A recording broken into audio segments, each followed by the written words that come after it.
Moore defines targeted killing. Targeted killing occurs when arrest poses an extraordinary risk, and extrajudicial killing occurs when incapacitation of political opponents is clearly possible. Targeted killing is preemptive and not punitive. Thus, the connotations of extrajudicial killing are inappropriate in the context of targeted killing. Targeted killing is not of last resort on behalf of the state. Targeted killing is further separated from assassination because assassination only occurs when a political leader is killed, usually through some form of treachery. Because terrorists are not political leaders, but the heads of non-state actors, targeted killing is a separate foreign policy tool from assassination. For further definition of targeted killing, because it is contextualized within the current international system. Next, permissible is allowable. Actions can either be morally obligatory, permissible, or prohibited. Any obligatory action must also be permissible, as actors not be obligated to carry out impossible actions. The negative must show that action is impermissible. Thus, the negative has the burden of proof to show prohibition, because generally states and policymakers within the state are responsible for crafting foreign policy. The actor in the resolution is the government. In order for governments to have internationally recognized foreign policy goals, they must be legitimate. Thus, my values maintaining governmental legitimacy. The criterion is maintaining consistency with realist principles. For this criterion, because first, realism is the best way to ensure the continued legitimacy of the government. The international sphere is inherently anarchic, and all nations generally look out for their own interests first. For any nation to look to anything other than their own interests would be to allow other nations to take advantage of it, and thus lead to self-destruction. Thus, the only way for a nation to maintain its legitimacy by protecting its people is to look for their interests in the international sphere. Leaders of state actions must make distinctions based on self-interest, even if the actions seem useless or harmful. It is important to understand that complex motivations may be obscured. Mark Mercer argues, to know an agent's reason for performing a particular action involves understanding his motivation in doing it. It is not enough to say that someone sipped from a saucer of mud has done to note merely that he had the desire to sip from a saucer of mud. An interpreter has also to comprehend what, in desiring to sip from a saucer of mud, was attractive to him. How do we make sense of such behavior? One way is to connect that his behavior to the agent's self-regarding ends. We can see him sipping from the saucer of mud away, maintaining self-respect, or a way of delighting the taste of mud. We can understand the desire of the agent that had to sip from the saucer without our perceiving a connection to the intention of some realizing a self-regarding act. We cannot see motivation to act. The motivating source of the consideration of the spurred action will remain beyond our ken. The action stemming from it unfathomable or inexplicable.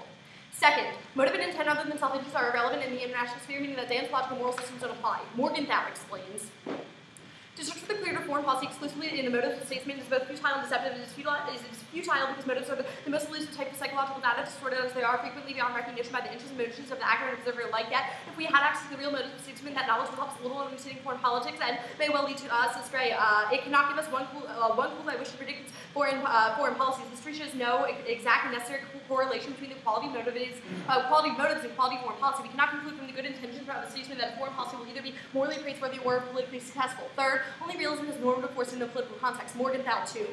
Political realism contains a normative element. It knows that political reality is replete with contingencies and systematic irrationalities, yet it shares with all of social theory the need for the sake of theoretical understanding to stress the rational elements of political theory. For these rational elements that make reality intelligible for theory, political realism considers rational foreign policy to be a good foreign policy. For only rational foreign policy minimizes the risk, maximizes the benefits, and hence complies with both the moral precept of prudence and the political requirements of success. Political realism maintains not only the theory must focus upon its own rational elements of political reality, but also that foreign policy ought to be rational in view of its own moral and practical purposes. Absent from the states must act following motives other than self-interest. Realism must be the accepted view of interstate actions because it is the default. Realism entails no special obligation and thus must be proven or upheld.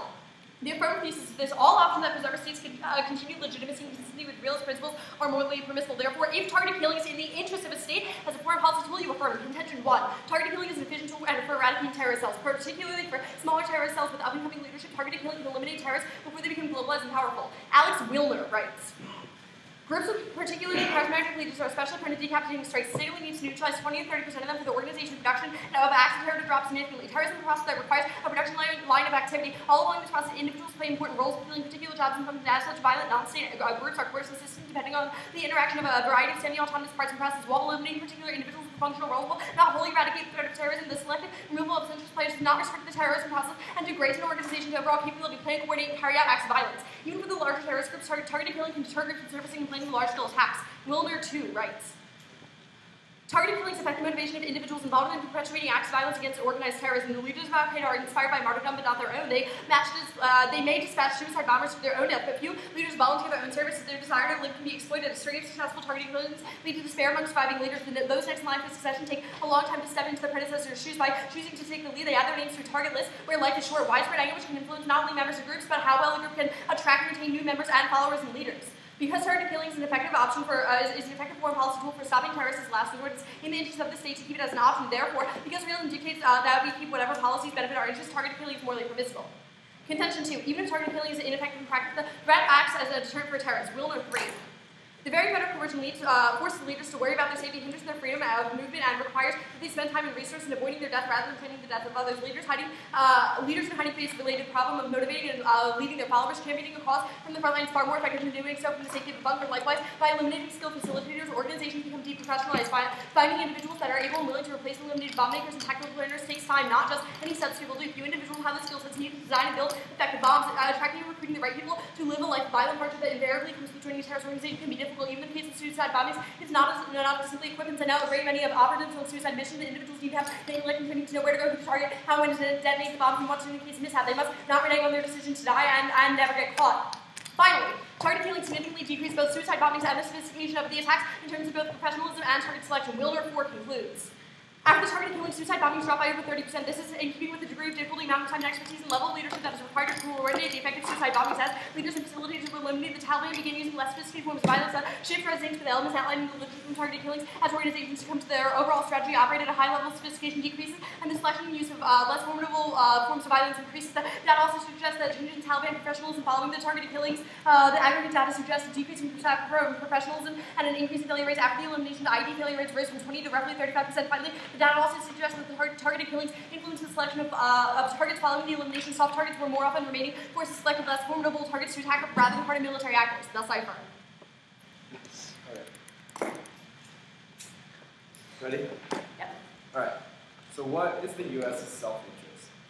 Well, I would say the actions that are in the United States' self-interest, first of all, you and I cannot verifiably know for sure 100% of the time because we don't understand the motives, but more importantly, on a basic level, we want to protect our citizens. So if we can't verify what is in the U.S.'s self-interest, how can we prove that it is consistent with the self-interest? So the way that realism works is not to say, this action was good or this action was bad. Realism says that states choose what actions to take so long as they view those actions to be consistent with their self-interest.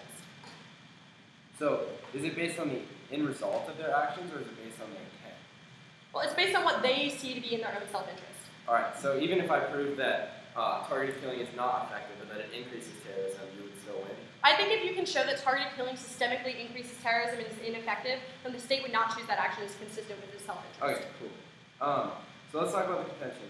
All of your evidence cites terrorists in general. What terrorist groups are you talking about, and where is the United States or the country using targeted killing going to attack? Well, if you read the cards, a lot of them are talking about, so there are different terrorist groups, obviously, globally. A lot of it is talking about Al-Qaeda, but they're also talking about activities in Hamas. All right, Al-Qaeda. Do you read evidence indicating that Al-Qaeda is still an active terrorist group and that they still have a threat that would threaten the United States? I don't read it in the ACU, but I'm using empirical evidence of when we have successfully so wiped out organizations. It's in the U.S.'s self-interest to attack a terrorist group, but you don't give any reason why that terrorist group is threatening the United States interest. Well, I'm not talking about a specific terrorist group. I'm talking about why, in general, the United States needs to have targeted killing as an option to use against terrorist groups. Imaginary terrorists, or where are these terrorists? No, it's not imaginary terrorists. That's like asking, why can we not use our empirical evidence about how we were effective against fighting the Nazis against some future enemy, right? Just because you say Al-Qaeda may no longer. But if we have imaginary Nazis, how do we know that there's a threat? No, it's not they're imaginary. That's the point. There are still terrorists in the world, right? Okay, There's no question about that. No one says there's zero terrorists. Besides Al-Qaeda that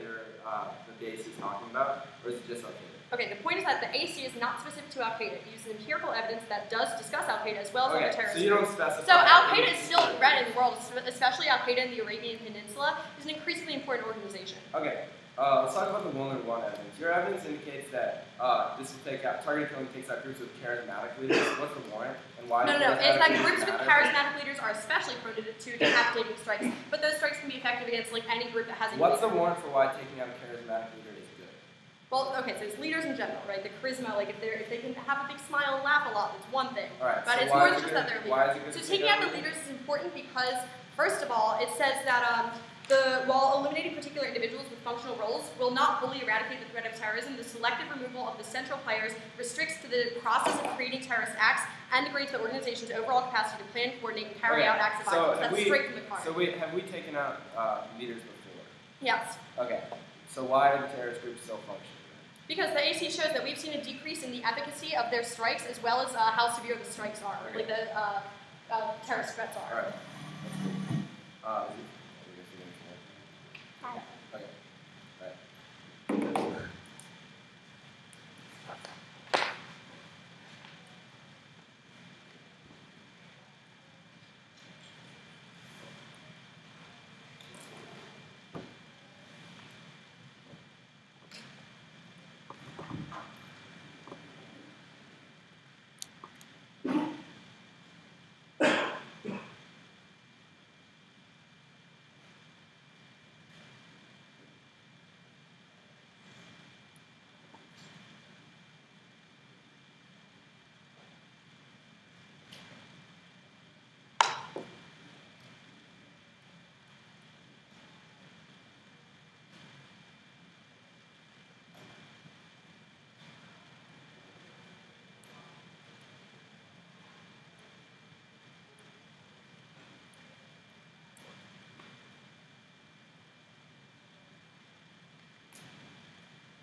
defend drone strikes in the U.S.? Yes.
All right, 105 left. Orders NC 1 off AC. What's the off? This set. I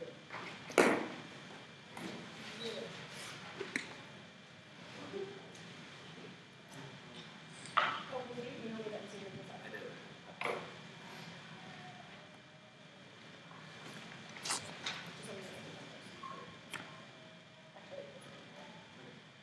All right, ready? I value morality. The standards respecting contractual agreements. First, contractual agreements represent a mutual expression of autonomy wherein both parties willfully bind themselves to carry out their part of the agreement. Violation of the contract disrespects the autonomy of the other party involved. They disregarding the other party's right to reap the benefits of mutual involvement. Respect for autonomy is fundamental morality. Morality meant to aim to make the right choice and to give them circumstances necessary to respect the capacity to choose as such. Second, for any abstract notion of good, we can always question why that good is good. City to justify an absolute and subtly terminating certainty to define between logic, conception of good, conflicting the only conflicts and capture of by really need to justify themselves to each other. But international law is the only form of contractual agreement that ensures the party states are bound to follow through with their agreements and the only form of contract between multiple states. Contracts between the government and its citizens are less significant because citizens can't hold governments accountable without states can select defensively forces necessary to do so. This also takes the AC because we shouldn't only prioritize our own citizens. The only way to ensure that there's normativity and bindingness in part of other states is to ensure that we care about other citizens too. I can the target killing violates international law. First, under international law, terrorists are either legal combatants or civilians, both of which command to arrest a child before they're killed. Gross rights. The ideal legal combatant remains murder. Neither the G intention nor the protocol recognizes the term legal combatant. One, either the legal combatant or civilian. Terrorists are subject to arrest, trial, punishment for the acts of terrorists, which is not more than anything the man said. Due process. Second, black transferring target killing violates international law, also rights. The federal states comply with the rights and IHL law obligations provide transparent accountability target killings. The matter of concern. No, state disclose the full legal basis of target killings, nor does the state disclose state target killings to ensure the killings are lawful and justified. Refused by states to reject target killings provide transparency with their policies violating international referring to limits on all use of these forces against individuals, lack of disclosure of state, virtual and impermissible license kill. Off. 18. The election of the new Prime Minister Ashraf barely stabilized the Pakistani government enough to keep it out of extremist control, giving the Prime Minister's controversial reputation of government soon following the hands of Islamists, fundamentalists, and Pakistani kings in support of the people and destabilized. Hussein on June 26th.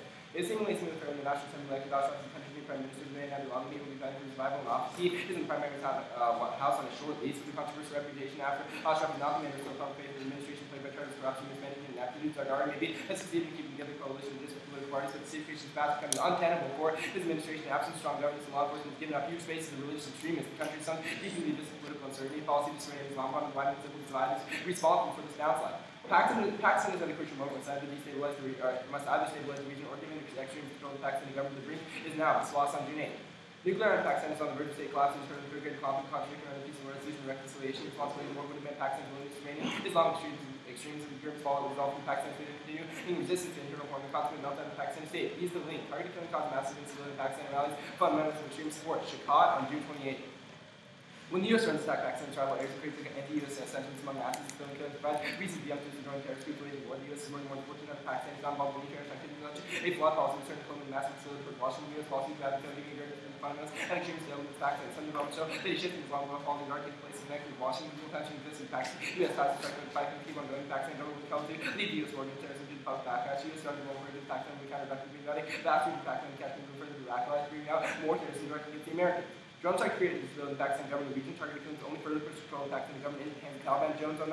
Pakistan leadership community said such acts do more harm than good. Their article portrays the continuing drone attacks in our target in loss of precious lives and property are counterproductive and difficult to explain for a democratically elected government. It is creating a credibility gap. The rapid spread of the Taliban in Afghanistan is also greatly affecting Pakistan's minority. The government's lost control of the northwest security to the Taliban's Pakistani crime party. More to try to fix the security situation more. We will dive into the Pakistan implicable opposition to see the impact Pakistan instability causes the impact of nuclear war fundamentals of the team to Morgan 07.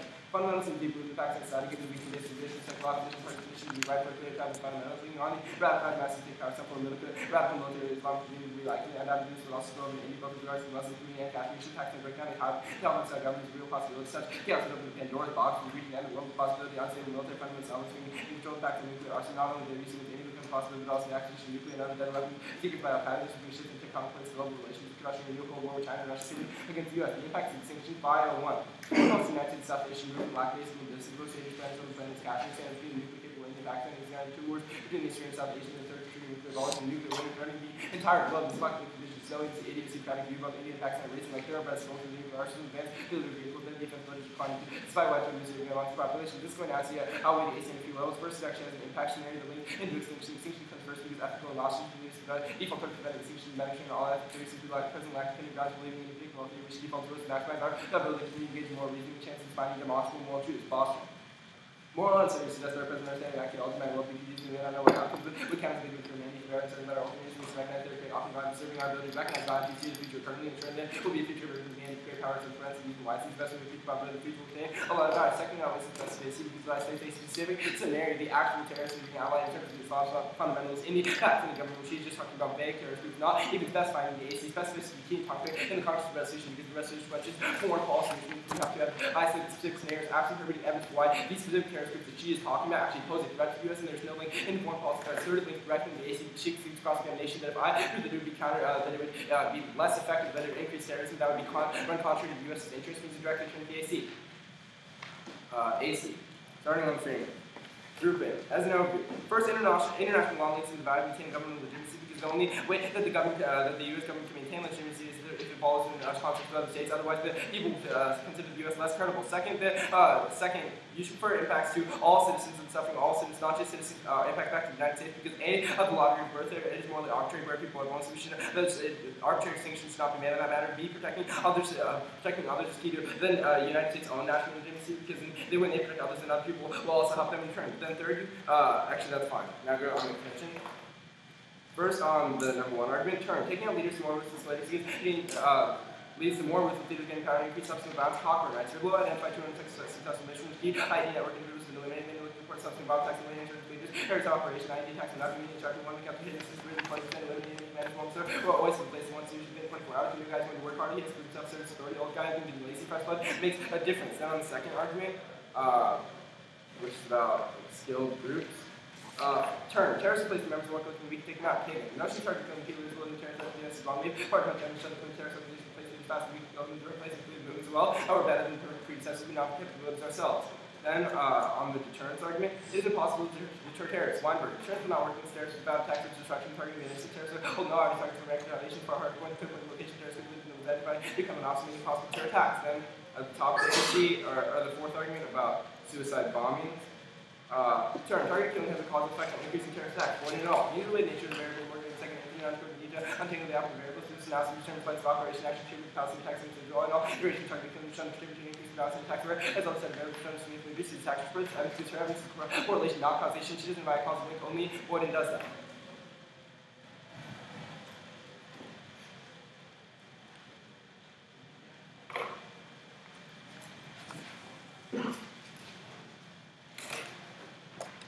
Okay, ready? Yeah. Let's begin by discussing contracts. Is an actor obligated to follow a contract that was created under unjust or unfair conditions? Yes. Yes? So if I force you to sign a contract, then you have to follow through. Well, if I consent to it, right? It wouldn't really be consent if you forced me to. Okay, but so if an actor agrees to a contract based on unfair conditions where they are coerced into signing that contract, is the contract null? It's probably a weaker contract, so like. Wait, is it weaker or is it null?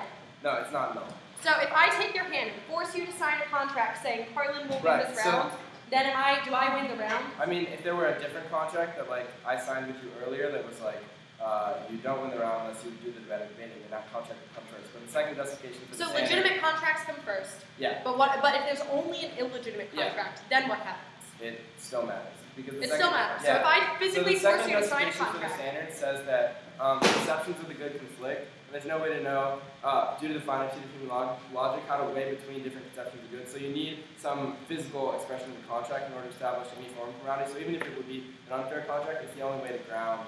So your argument is that an unfair contract is the best basis for moral decision making, even better than having no contract. It's better than no contract, yeah. Okay, good to know.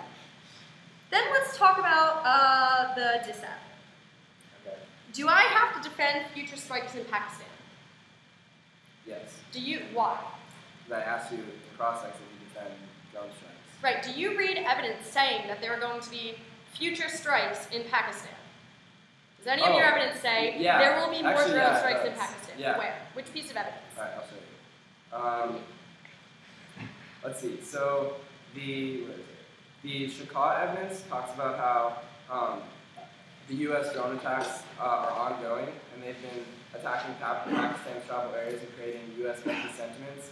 The Biswas evidence indicates that the U.S. is, or not the Biswas evidence, sorry.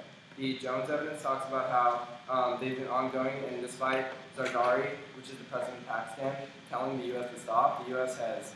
okay, so it's happening now. Let's talk about the arguments on the AC. First of all, who's the author name for the third turn that you read on the AC? Saying that there's no deterrence. I actually don't know if it's a turn. Is that a turn, saying that there's no deterrence? Kind of, I don't know. It's kind of a turn, right? Can you get offense from saying there is no deterrence? Well, it says that it's counterproductive, too. All right, counterproductive. Who's the author then? So I'll put turn-ish. Weinberger is the turn-ish. Okay. Yeah, it says it's impossible to deter terrorists. Okay. And why is that true? It says that terrorists' avowed tactics are destructive. Actually, wait, I have a question. Does the negative case function as a necessary but insufficient burden for the affirmative? Yes. Can I generate offense from it? No, you can read it. It's a side. Okay, thank you. I'll take this.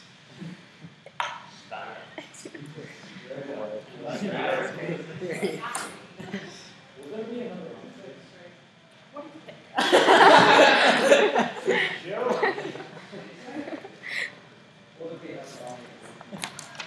Look at someone else.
Okay, I have 2:30 remaining.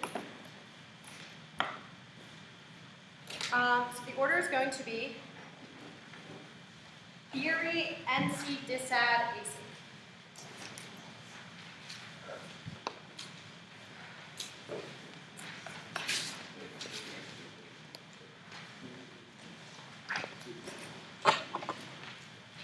Is everybody ready?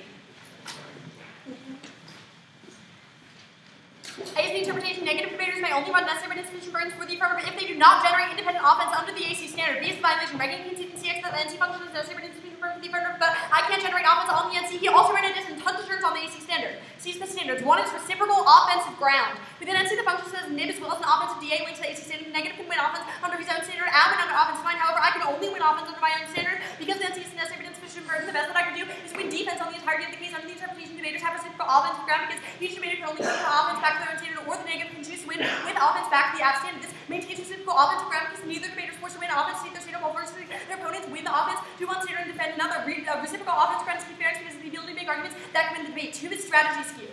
His strategy forced me to win terminal defense on the NC while also winning offense back to the AC standard, while he can win off of either the DA link to the AC standard or offense back to the NC standard. This means that I can win 2 layers of the debate to win the round, while he only has to win 1. This forces me to go for both the 1 AR and the 2 AR, while he can choose which one to go for in the 2 and make half my speech time irrelevant. That in turn solves because each debater has to be responsive to each other's frameworks, only has to win 1 layer of the debate in order to win the round. Strategy skews compares because without the ability to construct a strong table advocacy, one debater's disadvantage in terms of access to the ballot. D is the voter.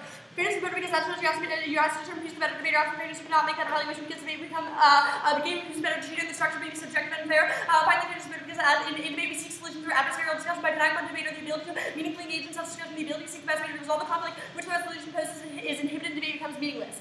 There's an issue of competing interpretation because it forces debaters to defend their vision of debate, which creates incentives to interpret their opponents for more fair education because it must be consistent with the vision. Further, because their vision must compete with their opponents, debaters constantly improve their vision of debate, creating race to the top for a good debate. Finally, all arguments force debaters to defend their strategy, and competing in terms of no different. Regan must be able to defend his strategy, otherwise he loses the ground. Then go to the MC. First off, the framework. The problem with international law is that it's based on contracts that are immoral. Krasner 1 writes, international laws either freely concluded treaties agreements say it is, or it is the result of widely accepted customary practice. This is an odd way of conceptualizing a set of agreements or practices for which there's no overarching authority capable of resolving conflicting interpretations of what the law means. No neutral third party with legitimate right to punish attitudes. So international law is an oxymoron. This is because international law, because there's no one who can actually uphold the laws that international law is based on, or the norms that things that we need to be upholding. There's no arbiter who can actually determine who is in the right or who is in the wrong. Then Krasner 2 argues, bargaining power may be so asymmetrical that some states will end up worse off even through explicit coercion in the form of threats of violence and force that whenever part of the game, powerful states can go it alone and present weaker states with a fait accompli that leaves them worse off than they were in the sense where the weaker state would have further worlds to this, but the powerful can unilaterally change the choice and confronting the weaker states are better off accepting the New Deal and rejecting it, but they're still worse off than they were before the process to begin. This means that the entire system is unfair and immoral, which means that we're not going to be looking to international contracts in terms of morality because I've proven that it's unfair. Regan's going to tell you that we're still going to be looking to bad contracts because it's better than having nothing at all, but remember, it's worse to have a contract that's actually going to that's going to put actors at a disadvantage and force them into something. If I physically take Regan's hand and make him sign the ballot, that does not mean that we're in any sort of true contracting position. Anyone who understands any morality at all knows that a contract is not just signing. A contract has to come in fair terms. Then, off the contempt level of the case, one of the big problems that he has with targeted killing is that there are no safeguards for targeted killing. That's where he says it violates. The problem is that he doesn't tell you what counts as a safeguard. We do have safeguards. There's a system that has to be followed. He's not telling you what a safeguard actually counts. So, because there's actually a process that has to be followed in order to strike someone, you're going to be looking there. Then, off the dissent. The problem with the dissent is that Regan apparently doesn't read the news because he doesn't know that Pakistan is no longer the center of Al-Qaeda. Now what we're doing is talking about Al-Qaeda in the Arabian Peninsula. There are 2 big problems here. The first, that he's missing a crucial link, that there are going to be ongoing strikes in Pakistan. All he can show is that there's strikes in Pakistan happening now, and that they were happening when he cut his evidence, but he's not talking about what's going to be continuing in the future. The second fundamental problem with the dissent is that he's not actually going to be winning the links into nuclear war, because just because there's some violence happening in Pakistan doesn't mean that it's necessarily going to spill into India. Just because, even if it does spill into India, it's much more likely to be conventional war than nuclear war. Don't let it win the Pakistan extinction. Then, because the center of gravity has shifted from Pakistan to Yemen, most drone strikes are happening in Yemen, so the dissent isn't even up to date. The Council on Foreign Relations on Sunday. Without the center of gravity shifting from Pakistan to Yemen, the CIA recently sought authority to conduct signature strikes in which drone pilots engage targets based on behavioral profiles rather than positive identification. Move bars, a significant increase in the intensity of the drone campaign. Obama conducted approximately 43 drone strikes in Yemen. Then, drone strikes in Yemen are effective at stopping Al-Qaeda. Al-Qaeda was a proxy of Yemen's recently disposed president. His opponents acknowledged the utility of the drone campaign. Talent created this crisis in order to steal American power. Now it's our crisis. We need every tool to solve it. Yemeni journalists, particularly those with first-hand exposure to Al-Qaeda, share this view. In opposing the drone campaign, I saw what Al-Qaeda was doing. Al-Qaeda hates the drones. They're absolutely terrified of them, and this is why we need them. Then go to the AC, send the Wilmer 4 evidence. Regan does not deal with Wilmer 4, which is the most crucial piece of evidence in the round. Wilmer 4 explains that we have empirical evidence saying that with targeted killing, we have been effective at stopping. We have been effective at decreasing the intensity of terrorism, as well as taking out leaders, which makes them much more unorganized. So even if he's providing all these terms that are analytical reasons that terrorism is going to increase, he's not actually looking at the empirical data. That's you affirm. Yep.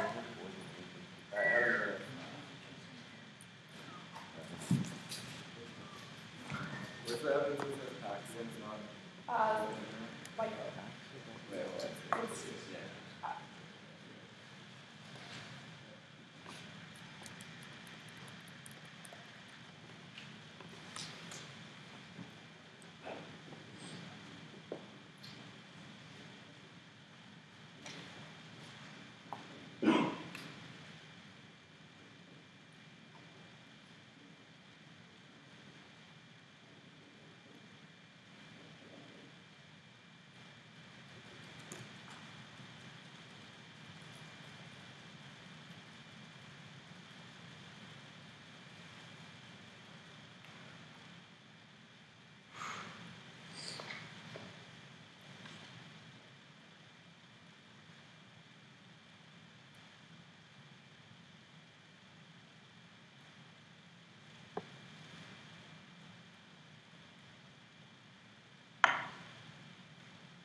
So the order is going to be theory, disab, AC.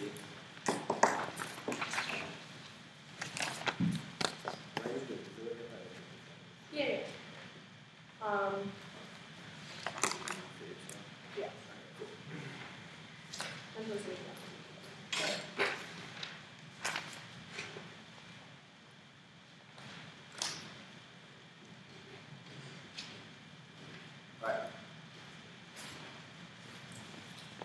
Counterterm negative one necessary intuition burden the rest of the question permits with the target killing is more possible reason for one philosophy got necessary more part of philosophy arguments counterterm three nesting conditions factual two percent having reason predictable they college test contradiction exception and contradiction to will and inference like my value counter reason counter necessary but insufficient counter ground this is for with counter max agree with that because otherwise they have to grab interleaving consistency of the feasible philosophy keep difference without the have access of variety of different stuff of the AC build friend it's also the support effect education today time for the FPD we don't have to show have a little alternative that we run top fair but they will get out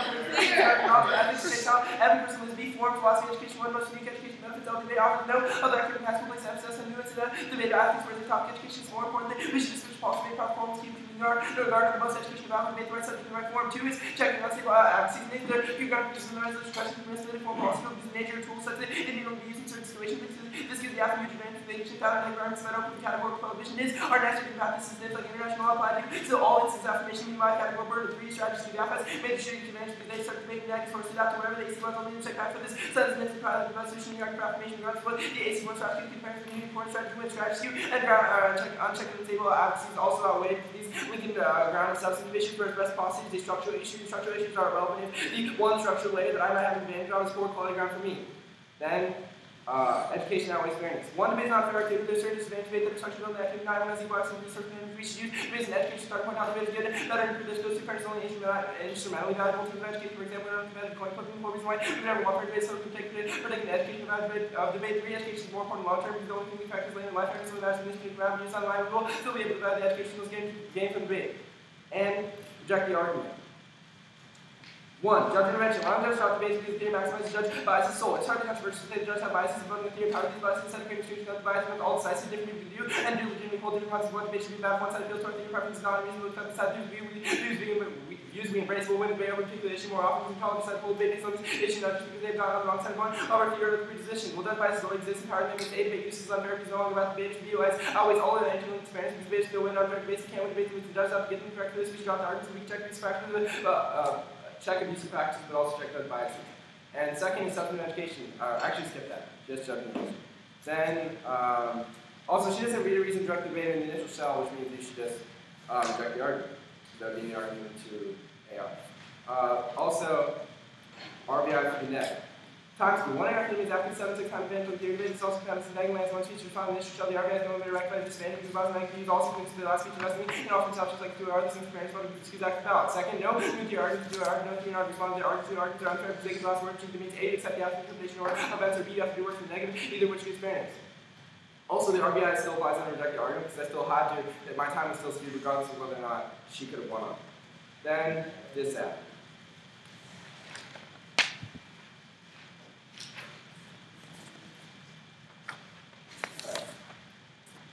Except the uniqueness evidence of Hussein on June 26, the election of the Prime Minister Ashar failed to stabilize Pakistan government FTV without extreme control, but given the Prime Minister's controversial reputation, government will soon fall in the hands of Islamist fundamentalists and Pakistan continues to support of the people when we stabilize that through Hussein. Evidence cites the way that the current situation is breaking down now in Pakistan, which answers her objection that I would say that it is ongoing in Pakistan now because my evidence indicates that not only is it ongoing, but also these strikes are increasing now at the end of the means the U.S. will not back down. She is not answering me in terms of evidence. Also, except the Biswas indicates Pakistan is crucial moment to stabilize the region or giving to extreme control of Pakistan government to bring is now that answers to number 2 argument that answers her second argument about how just because there's some violence doesn't mean there's spillover because that meaning uniqueness evidence to show how it triggers the brink so she cannot just make unwarranted arguments about that she answers in terms of the evidence. Then extend the link evidence as Chicago evidence on June 28 target killing cause mass instability Pakistan and fundamental energy to support this. My evidence indicated that when the U.S. drone attacks attack Pakistan travel airspace U.S. anti-U.S. sentiments among masses civilian people provide reason to the growing terrorist groups. Wait, what's also answers to Yemen evidence because the president analytical war where terror evidence just says that we need every tool effective. It doesn't provide specific evidence. C4 target killing force her to give a specific warrant in the card in the 2 hours she's going to extend the solitude for Yemen, which the card does not have, and I read it in prep time.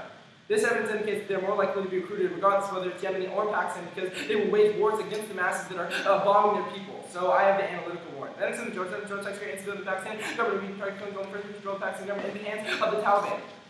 Then it's in the impact evidence of the Morgan and Pakistan instability causing impact of the war fundamentals are the key internally. She assumes that I'm only talking about Al-Qaeda, which is another reason why the Yemen Center goes away, because it's not about Al-Qaeda, it's about the Islamist fundamentals that are breaking inside the Pakistani government, because that her evidence doesn't apply. Also, even if she wins the Yemen Solving evidence, there's no impact scenario for this argument. She doesn't have any impact, so the fact that I get a risk of a linking to extinction means further the conceded Boston references will still outweigh any Yemen scenario. Also, on the Council of the first is not to this day are decreasing drugs in Pakistan just as they are also shifting focus to Yemen does not even provide comparative solvency why there be any more drugs like this. She's not access solvency. Also, assume she's winning solvency on the argument. She's conceded 3 turns on the AC, which indicates target killing is counterproductive in terms of when you take out leaders. Means also the extension of those arguments on the AC will take out these arguments. Means she has no risk of off back to the Yemen scenario. So that would be the only argument she has to be one more for evidence. All I have to do is send the Boston argument. I automatically win for the extinction of 6 of the 5. The impact is extinction of 4 policy 19 today. Salvation moved from life and this is the most dangerous place in the planet is Kashmir. Then he said Boston. Ethical notion believes as a Mediterranean, all theories we need to preserve value that we for future humanity. So that means extinction comes first.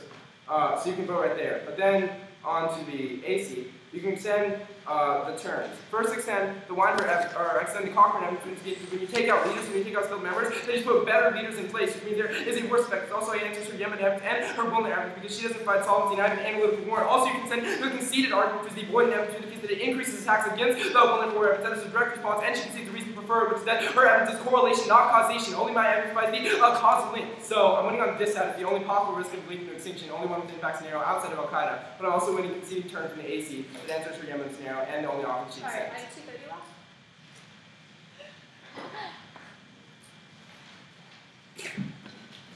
What is that theory?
So we're going to start on theory, then disadd, then AC.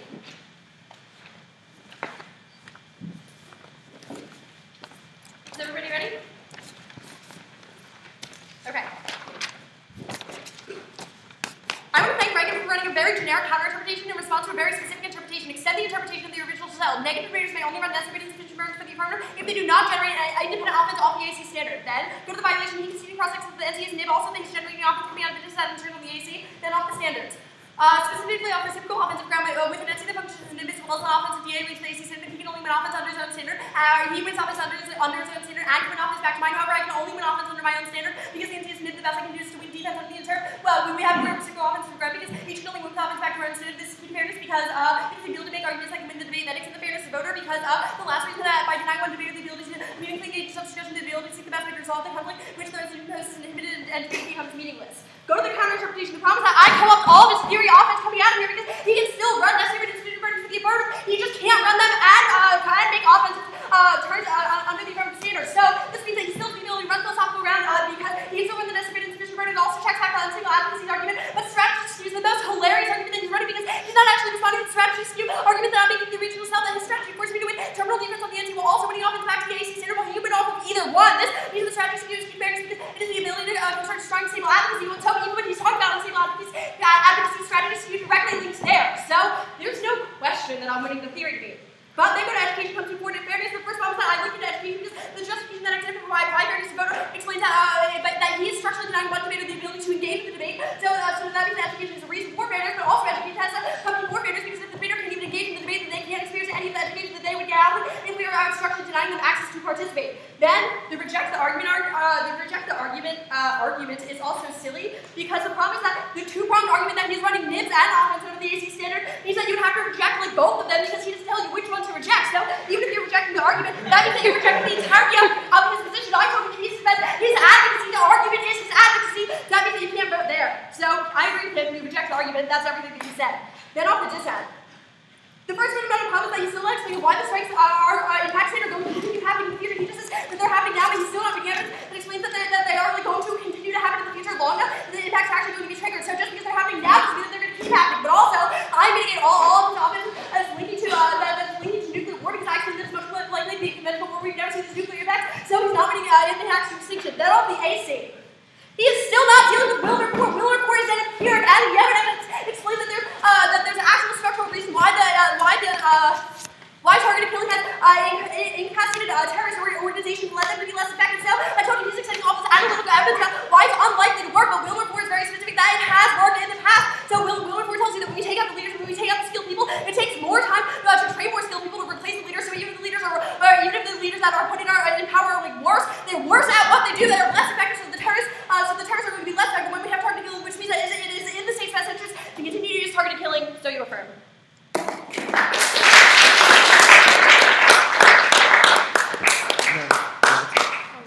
It's maybe an extinction through ink, but it's not a new extension. Oh yeah, that's true. I just said extinction instead of extension. Yeah, I heard that. Okay, don't talk, write your outputs.